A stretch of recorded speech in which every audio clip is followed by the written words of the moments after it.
नमस्कार. आज आपण मॉर्गन हाऊसेल यांच्या सेम ॲज एव्हर या पुस्तकावर जरा बोलणार आहोत. हो, सेम ॲज एव्हर म्हणजे जे नेहमीसारखंच राहतं. अगदी.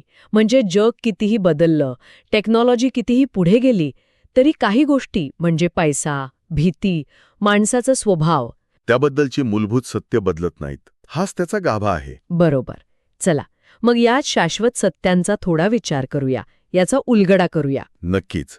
आणि महत्वाचं काय आहे बघा, आपलं भविष्य नेहमीच आपल्या अंदाजांना चुकवतं. बरोबर. हो. तर त्यामुळे ज्या गोष्टी कधीच बदलत नाहीत, म्हणजे आपला स्वभाव, आपलं वागणं, त्यावर लक्ष ठेवणं हेच खरं भविष्य समजून घेणं आहे, असं मला वाटतं.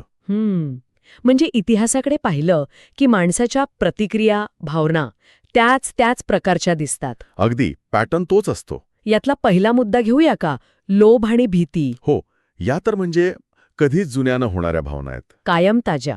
म्हणजे 1920 मध्ये शेअर बाजारात जे दिसलं तेच 2000 साली .com बबलमध्ये. आणि आता अगदी परवा 2021 मध्ये. बरोबर. तेजी मंदीची कारणं बदलतात हो, पण लोकांच्या भावना त्या तशाच. इथेच खरी गंमत आहे. आणि हे जर समजलं ना, तर बाजारातल्या मोठ्या चढ उतारांनी म्हणजे धक्का बसत नाही फारसा. अच्छा, कारण आपल्याला माहिती असतं की हे असंच होणार आहे. हो, हे चक्र आहे. मानवी भावनांचा हा न बदलणारा खेळ आहे.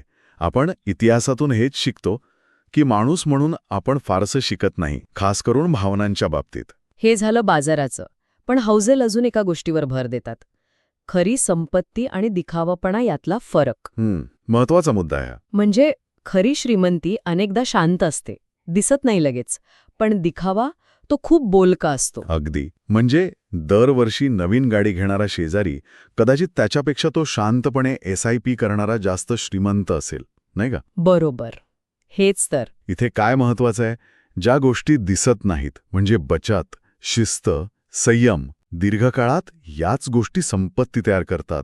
आपण त्याला चक्रवाढ शक्ती म्हणतो ना? हो, कंपाऊंडिंग. अगदी. लहान पण सातत्यपूर्ण कृती. मग ती गुंतवणूक असो, शिकणं असो, अगदी साधी दयाळूपणा असो. कालांतराने त्याचा मोठा परिणाम दिसतो. हो.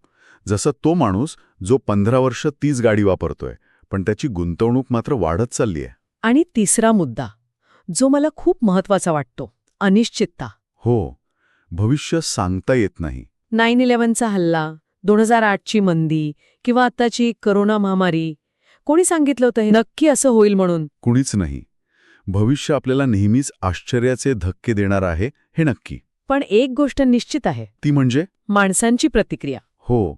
माणसं भीती, आशा आणि शेवटी लवचिकतेनेच प्रतिक्रिया देणार, जसं ते नेहमी करत आले आहेत. आणि म्हणून मग भविष्य वर्तवण्यापेक्षा त्यासाठी तयार राहणं महत्वाचं ठरतं. तयारी म्हणजे? कशी तयारी?